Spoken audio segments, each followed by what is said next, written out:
안녕하세요. 성화로 알아보는 예수님의 생애 바이블 갤러리입니다. 저는 이세라 지니아 가다고요. 최강희 마테오 신부입니다. 안녕하세요, 신부님. 안녕하세요.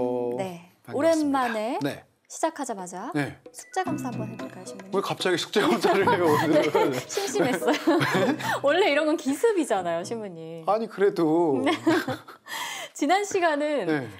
예수님께서 광야에서 유혹을 받으신 사건을 그린 성화를 소개해드렸는데요. 그렇죠. 첫 번째 성화는 러시아 화가 이반 크람스코이의 광야의 그리스도였고 네. 두 번째는 산드로 보티첼리의 시스티나 성당 벽화, 그리스도의 유혹이었습니다. 네네.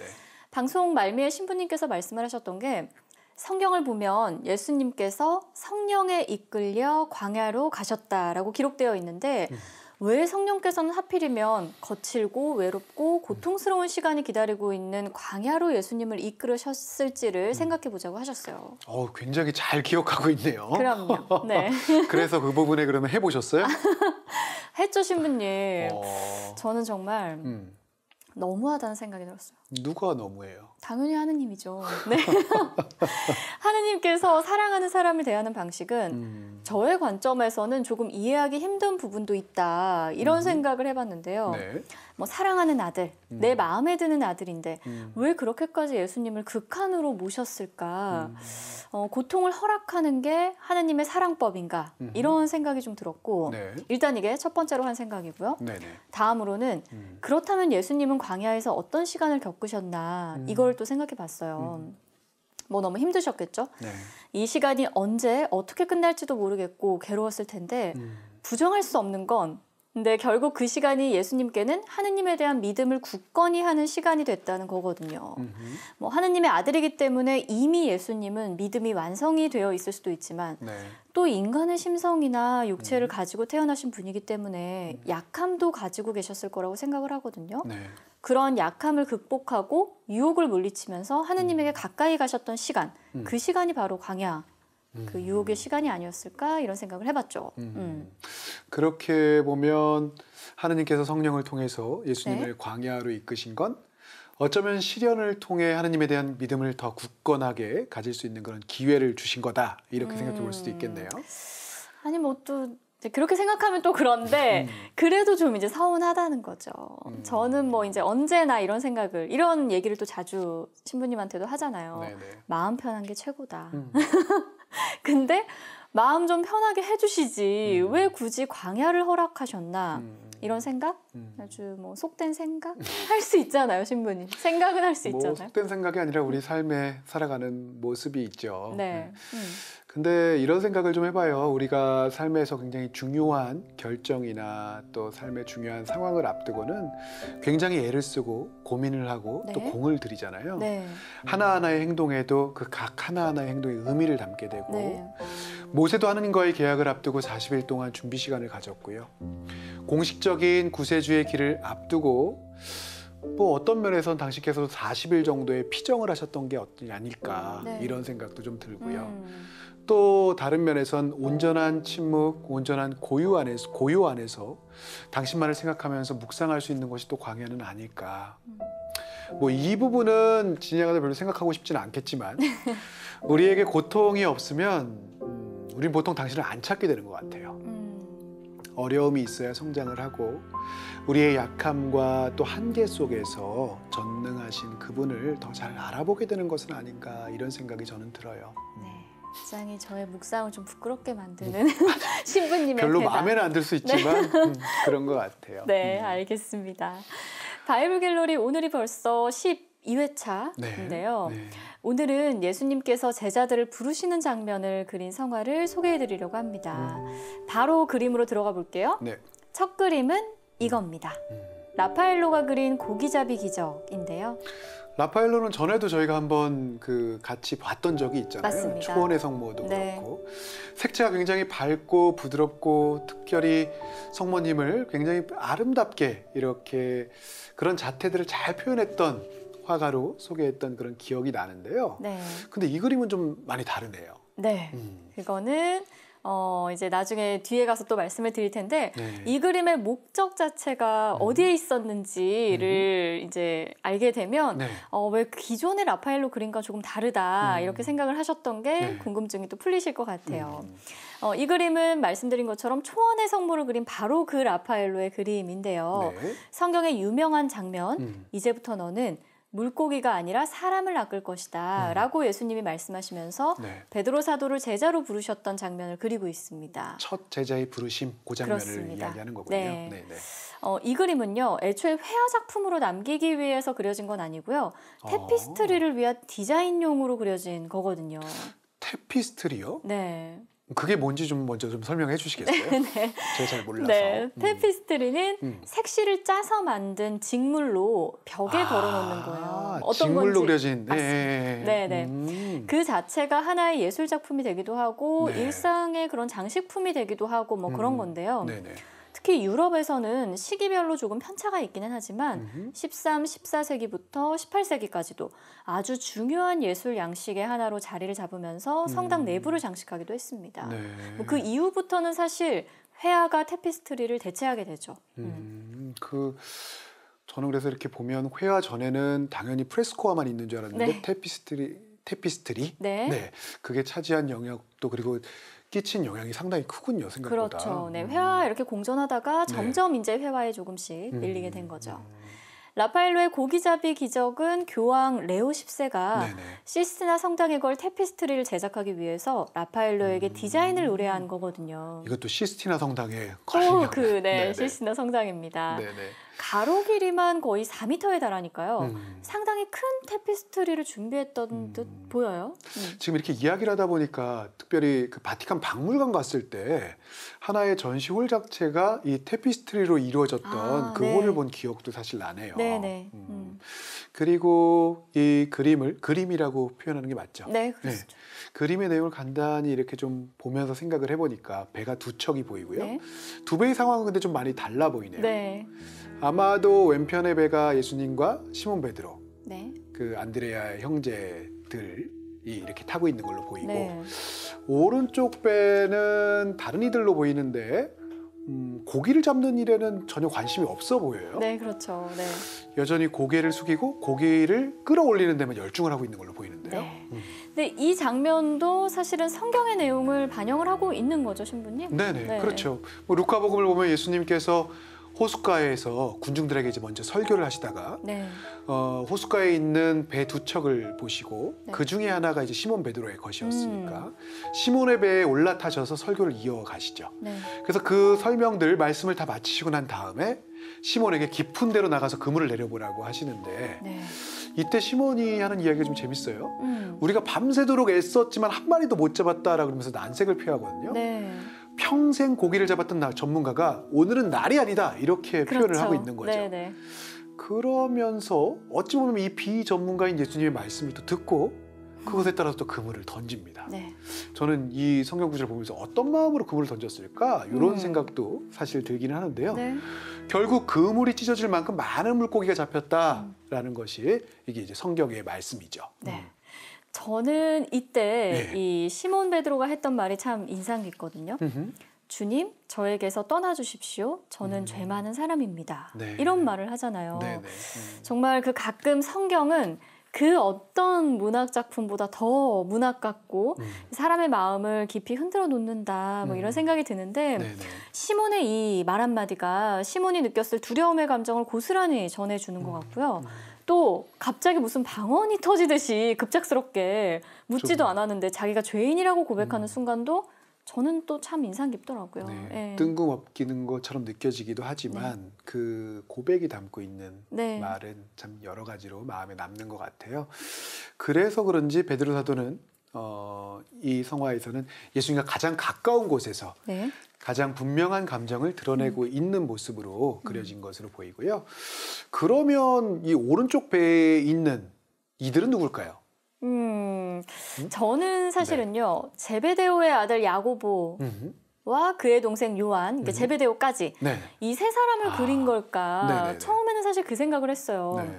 왜냐하면 마테오복음을 보면 예수님께서 호숫가를 지나가시다가 두 형제 총 4사람을 제자로 부르시잖아요. 첫 부르심이 그리고 4명이죠. 그렇죠. 네네. 네. 그래서 예수님과 지금 한 배에 타 있는 건 시몬과 안드레아 형제, 다른 배에 있는 건 제베데오와 그의 2 아들 이렇게 생각을 했는데 네네. 근데 그렇게 되면 한 가지 아주 단순한 궁금증이 떠올라요. 다 된 것 같은데 또 무슨 궁금증이 아니에요. 떠오르네요. 네.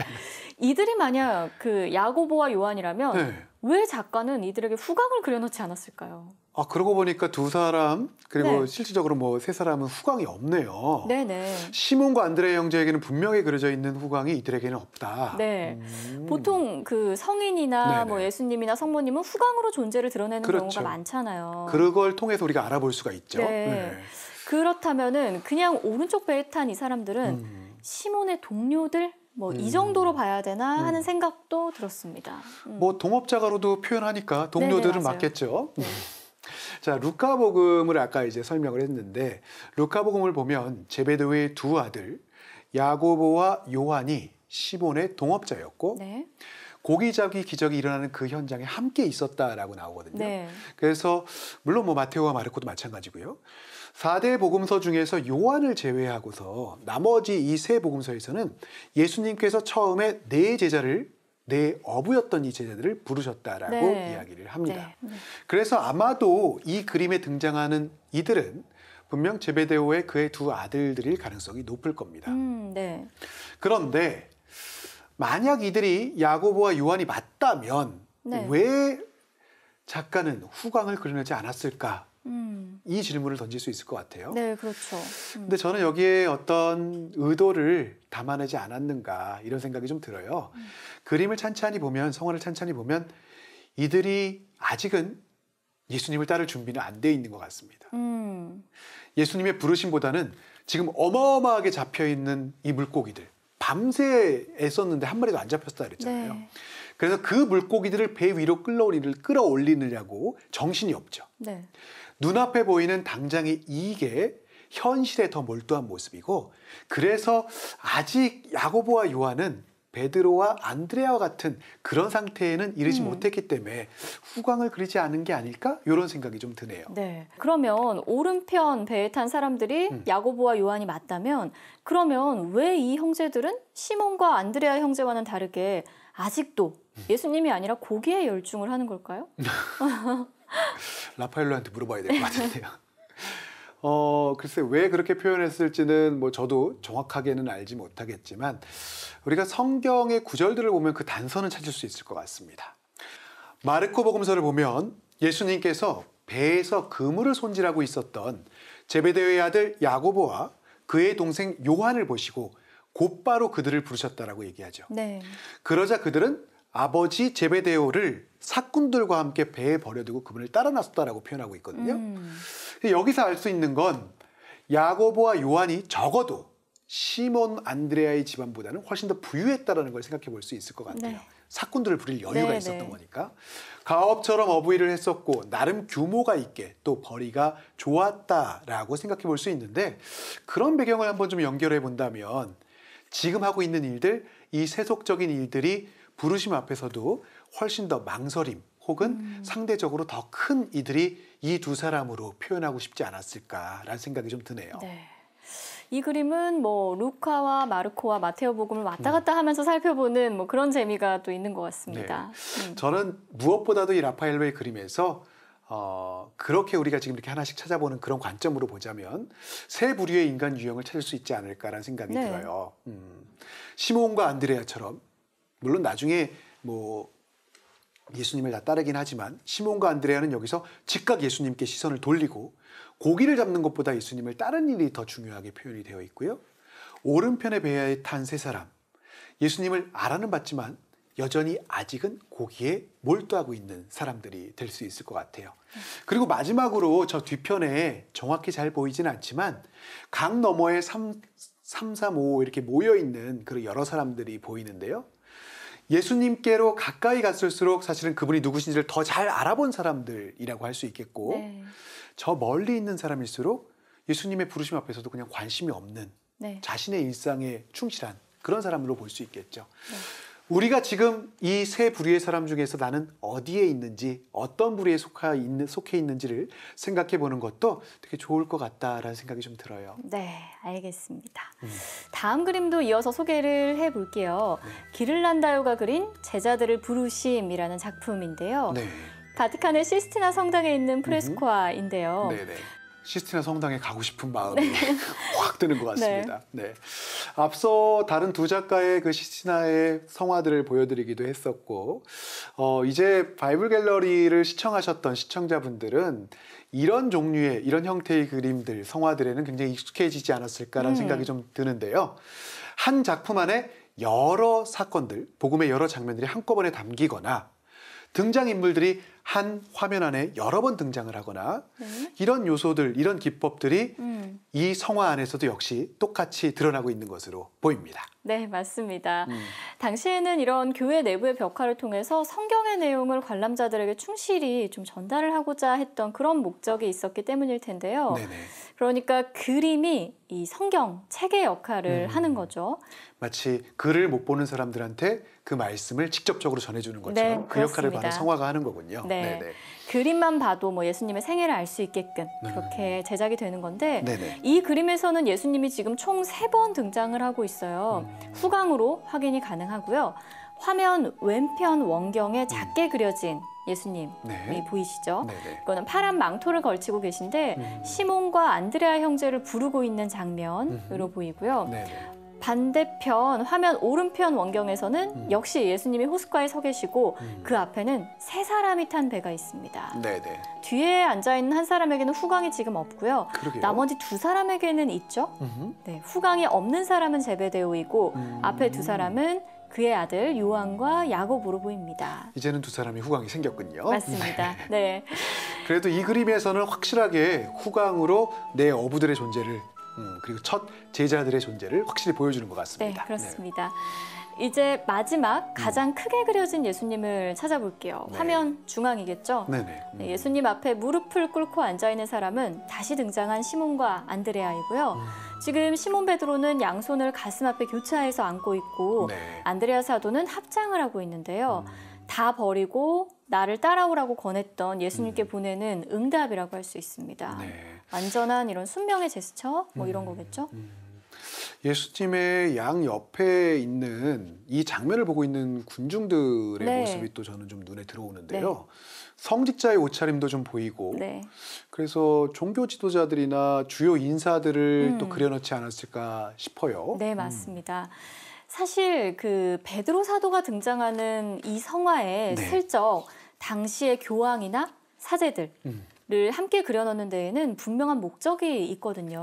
분명한 목적이 있어요. 그렇습니다. 네, 바로 초대 교회의 수장이었던 베드로 사도, 그렇죠. 네, 으뜸 제자였던 베드로의 권위가 교황에게 지금 살아있는 이 실제 교황에게 그대로 이어서 내려오고 있다는 것을 보여주고자 하는 거죠. 네, 초대 교황님이셨으니까요. 사실 네. 베드로 사도가. 네, 교황과 교회의 권위를 강조하려는 그런 목적이 또 깔려 있다라고 볼 수가 있습니다. 네, 그런 모습들도 이렇게 그림 안에 다 하나하나씩 아주 상세하고도 또 여러 가지를 생각하게 이끌어주는 것 같습니다. 네, 맞습니다. 네, 바이블 갤러리 이제 마칠 시간인데요. 마치기 전에 신부님, 오늘은 어떤 묵상을 해볼까요? 예, 오늘은 기를란다요의 그림에 좀 집중해 보고 싶어요. 네. 3사람이 탄 배가 있었고, 그래서 제베데오와 그의 아들 야고보와 요한이라고 저희가 살펴봤는데요. 우리는 보통 이 첫 부르심의 대상, 그리고 첫 제자들의 부르심 이렇게 생각을 하면 4명의 어부들, 그 제자들에게 보통 저 집중하게 되는데 네. 저는 유일하게 후광이 그려져 있지 않았던 이 제베데오에 대해서도 한번 생각을 해보고 그 마음에도 머물러 보면 좋을 것 같아요. 네. 제베데오는 공식적으로 부르심을 받아서 사도로 부르심을 받은 사람은 아니었지만 그렇다고 해서 예수님을 따른 사람이 아니라고 또 제자가 아니라고 볼 수는 없을 것 같습니다. 그렇죠. 네. 그는 자신을 남겨두고 유유히 떠나가신 두 아들을 말리거나 붙잡지 않았고요. 가라고 등 떠밀지도 않았지만 그들의 선택을 존중해 줬다라는 거죠. 네. 그래서 넓은 의미로 보자면 제베데오 역시 자신의 자리에서 자신이 할 수 있는 방식으로 예수님을 따랐던 사람이라고 표현해 볼 수 있지 않을까 네. 싶은데요.